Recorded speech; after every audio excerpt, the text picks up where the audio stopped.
Жашоодо биз сыймыктана турган, бизге үлгү боло турган каармандарды кинодон же адабияттан издейт экенбиз. Бирок жаныбыздагы ушундай адамдарды көп учурда байкабайбыз. Бүгүн биз силерди тагдыры өтө кызык инсан менен тааныштырабыз. Менин атым Урмат Насыкулов, эфирде Тонов теле долбоору.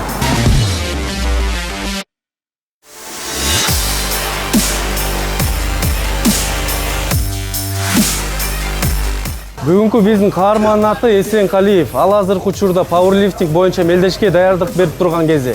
Келгиле анда даярдык кандай болуп жатканын көрөлү. Assalamu алейкум. Маанайыңыз кандай? Жакшы, Кудайга шүгүр. Даярдык берип жатасызбы? Даярдык жакшы, Кудайга шүгүр. Бүгүнкү план боюнча кайсы салмакта алайын дейсиз? 150 килограмм башында. 150 килограмм? Сизге анда баарыбыз ийгилик каалайлы. Бият башка жанга салыштырмалуу адамга чоң күч берген экен.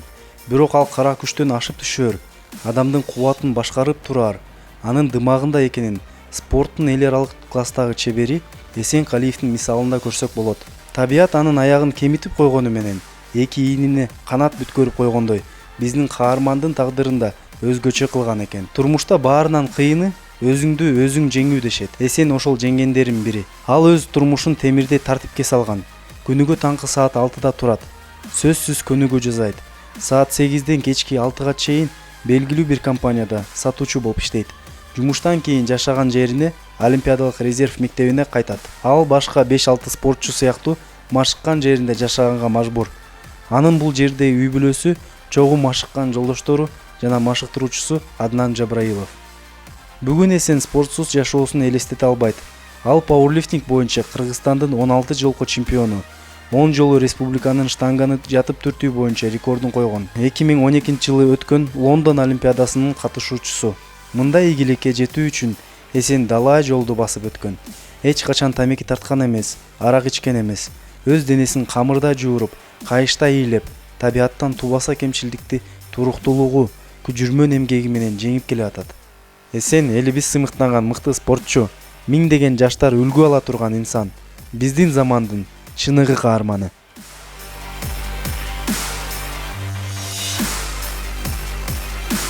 Сегодня проходят соревнования по версии. Азыр Кыргыз Республикасынын пауэрлифтинг боюнча чемпионаты өтүп жатат. Бул мелдеш союз аскерлеринин Афганистандан чыгышына арналган. Менин шакирттерим майып болсо да, өзүңөр көргөндөй дени соо спортчулардын арасында таймашып, алдыңкы орундарды ээлеп жатышат. Бизден 15 бала катышты. Эсен Калиев бүгүн 160 кг салмакты багындырып, республиканын чемпиону болду.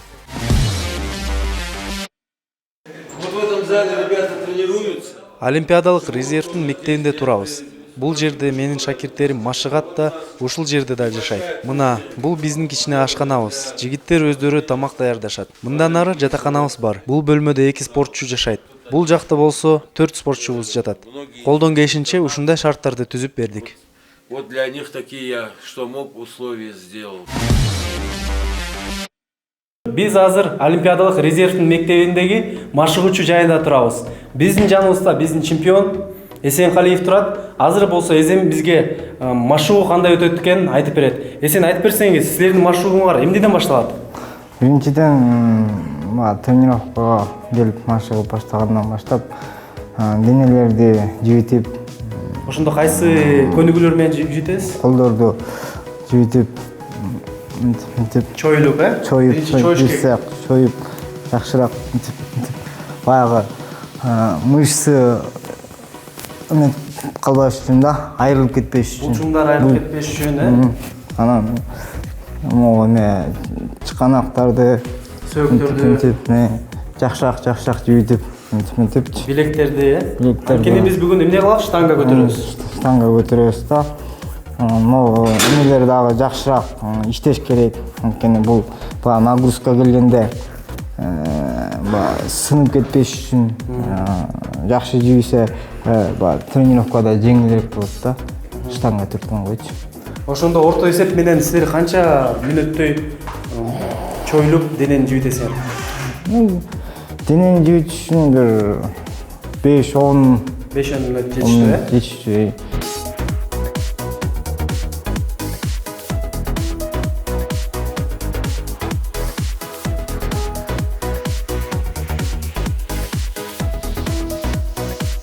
Сен айтып берсеңиз, азыр биз кайсы көнүгө өтөбүз? Азыр бул жатып түртүү боюнча бул эң маанилүү штанга, эң маанилүү бул биринчи упражнениябыз болот. Бул анткени баягы олимпиадага барып участвовать этип аткандан кийин ушул нерсени биринчи ирет көрсөтүп берип коеюн деп чечтим. Мунун салмагы канча килограмм? Бул гриф деп коет. Бунун салмагы 20 килограмм. Биринчи тренировканы баштаарда ошол грифтен баштайбыз. Туура жатыштын өзгөчө бир эмелери бар да. Муну ийинди мындайраак кылып, түзүрөөк кылып, бутты да кичине түзүрөөк кылсаң, ошентип анан бийикте могу сызыктар турат. Ошо сызыктардан кармашым керек экен да? Сызыктардан, ушундай сызыктардан кармап, дыханияны бул штанганы көтөргөндө дыханияны өйдө алып өзүңөчү. Анан кайра түтүп, ушинтип. Демек, эң башкысы дем алуу экен да? Дем алуу жакшы. Да бул туура тренировканын туура эмеси да булчу. Муну менен бир тренировка кылып 10-15 жолу разимка кылып 2 подходтон кылат. Мунучу. Ошол. Эми өзүм көтөрүп көрөйүн.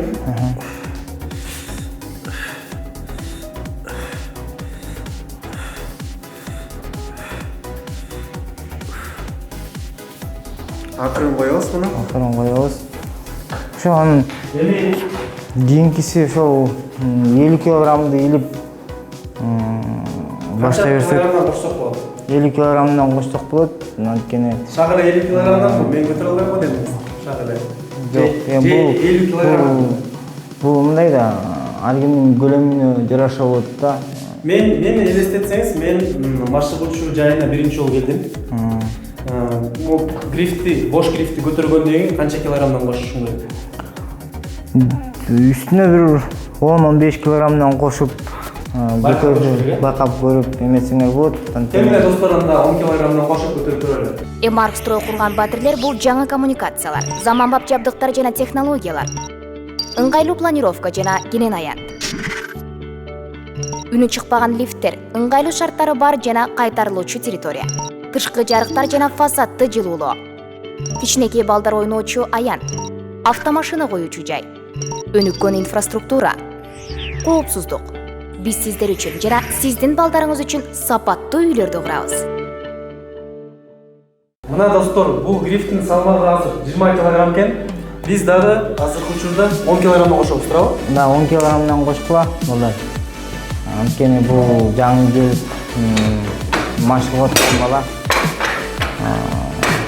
Анан бир алып көрөйүн. 5-6дан жазасаң болот да. 6 жазаш керек. 5-6дан жаза бер.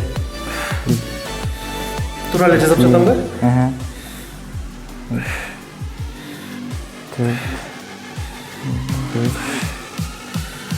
Алты. Грифти да монтип коюп атканда аккуратно Абайлап коюш керек, узатып менен коюш керек да. Фокус жакшы экен. чүйүп албасын да. Сен айтып берсең, ушул жатып түртүү өнүгүүсүн жасап атканда эң башкы каталар кайсы болот? Эң башкы каталар бул пауза кылбай койгондон болот. Пауза кылганда төшкө алып келип туруп токтотуш керек да? Токтотуп, анан кийин түртүш керек да. Бул эң баягы международный тренерлердин мындай көз карашы. Бул именно ошол эмеге такалат да. Анан эми багана кыйшак мен айтты көп эле дем алуу жакын карабайт, бирок баягы өзүм постоянно тренировка кылып жүргөн бир уровень бар да. Постоянно дем алып ошол уровень түрткөн ар кимдики ар кандай болот. Анан эми бектен түрткөнгө анан кыйшак түртпөш керек штанганы. Мисалы кээ болсо түртүбөйт да. Бир колун өйдөрөк кылып да. Бир колун же болсо жетиштирбейт, же болсо бир колун жетишип калат, же болсо Ал туура эмес ыкма. туура эмес. Ыкма менен түпсүз көтөрүш керек, сен санабай коет да просто. Бизде баягы чет мамлекетте көбүнчө баягы эме да санабай коюшат да. Эми мындай үйдө чоң мелдештерде. Чоң мелдештерде анан мындай залдарда өзүң үчүн баягы аккуратно заниматься кылсаң, бул эң жакшы бир нерсе го. Рахмат. Сен мына мен бир ирет жазадым, 40 килограммды оңой эле көтөрдүм окшойт. Эми кийинки мындан кийин эмне кылабыз? Кийинки дагы эле ушундай упражнение кылабыз. Сен өзүң немеңе даярдыгыңа жараша бул килограммдарды дагы үстүнө кошуп баягы тренировка кылып көрөйлү анда. Ошондо 20 килограмм болгондо эки жактан 60 болуп калат да. 60 килограмм болуп кетти. Бул штанганы салмады. Эгерде силер биринчи жолу залга келип машыгып атсаңар, жаныңарда тренер болуш керек. Анткени тренер болбосо силер травма алып калышыңар мүмкүн да. Кооптуу көнүгүү экен деп билем. Бул сөзсүз машыктыруучунун көзөмөлү менен жазаш керек. Сөзсүз машыктыруучунун көзөмөлү менен жазаш керек да. Келгиле достор, анда эсен машыктыруучунун көзөмөлү менен мен бул 60 килограммдык штанганы түртүп көрөйүн. Мына биз сымылда тура түртүп жатамбы? Тура. Канча жол түртүш керек? 5 жолу. 5. 5 болду окшойт.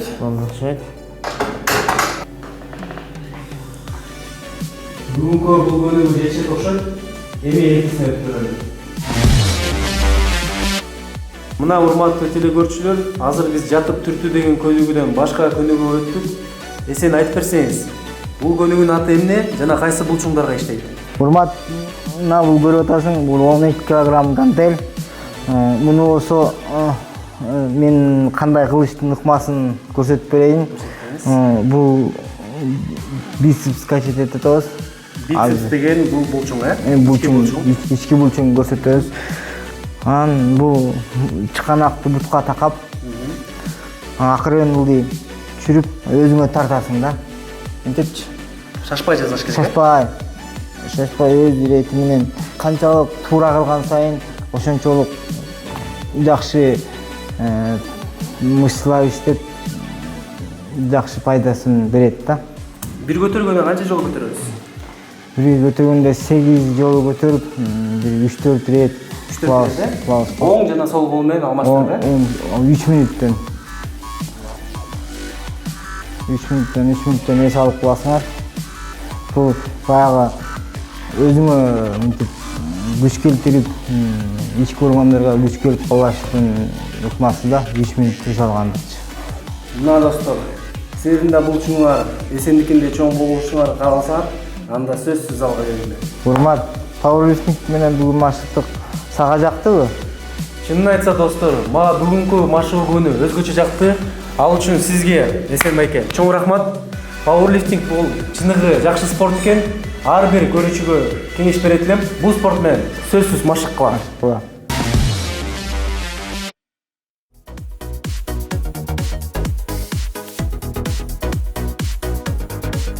Токтогулдун кулуну болом.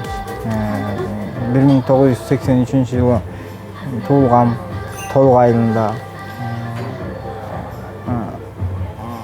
Ошол анан атам бияка көчүп келген себебинен бияка көчүп ошол жакта окуп калдым.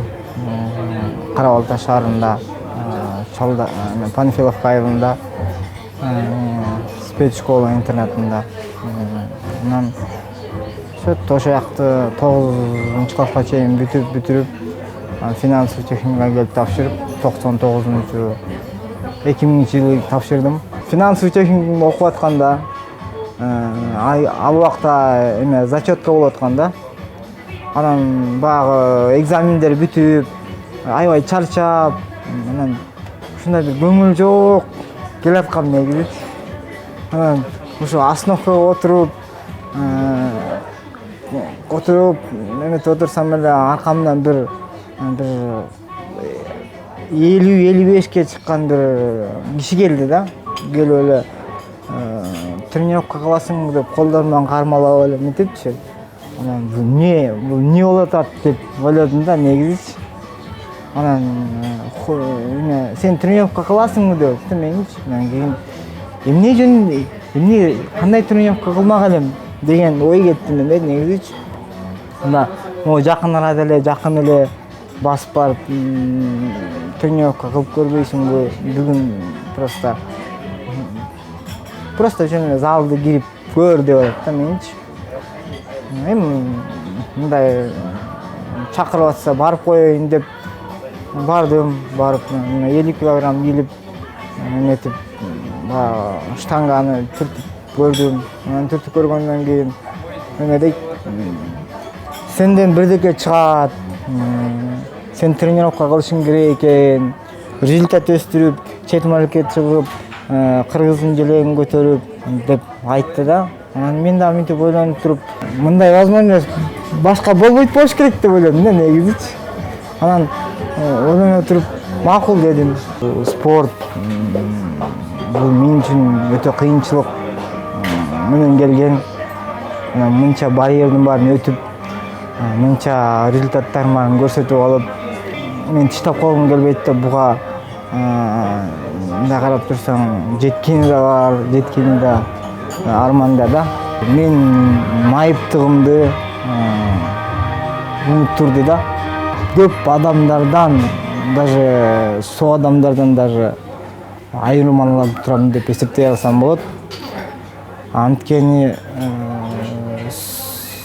бул спортко келишим менен көп нерселер мен үчүн ачылды. Көп нерселерге возможностьум бар азырчы. Анан со спортсмендердин менен таймашып, көбүн утканга аракетим бар. Арак ичпейм, тамак чекпейм, диета кармайм постоянно. Мага эмне керектүү тамакты уже баягы спортсмен болуп калгандан кийин көп нерсеге үйрөнүп кеткенсиң. Кайсы тамакты жебеш керек, кайсы тамакты жеш керек. Ошо баягы жас келгенде өз витаминдүү тамактарды өзүнүн убактысы менен жегенге аракет кылам. Менин кыялым ушу 2016-жылкы Рио-де-Жанейрода боло турган Олимпиада бар. Жакында ошо жакындап калды буюрса. Анан ошол бул менин баягы акыркы Олимпиадамбы деген ойдо да. Анан акыркы Олимпиада болгонун себеби ушу жакшы результат көрсөтүп, Рио-де-Жанейродан бир жакшы медаль алып келип, Кыргызстандын туусун көтөрүп, гимн ойнотсом деген чоң кыялдарым бар. Өзүм эме үйүм болсо дейм. Квартира алып, өзүнчө семья коюп жашап, квартиралуу болсом дейм да. Жакшы жашоого умтулганга аракет кылгыла. Баягы диванда жөн эле телевизор көрүп жата бербестен аракет кылгыла да. Баарына жумуштап, жумуш иштегиле, залды эле эңсеп жата бербестен, үйдө турник, брусья деген бар, жасап койсоңор деле өзүңөр менен машыгып, кичине может быть бирөөңөрдүн талантыңар болот, ошол нерсеге умтула турган. Ошол может ачылып кетет. Ар бир адамдын тагдыры өз колунда. Тагдыр сен эмес, сен тагдырды өзгөртүшүң керек.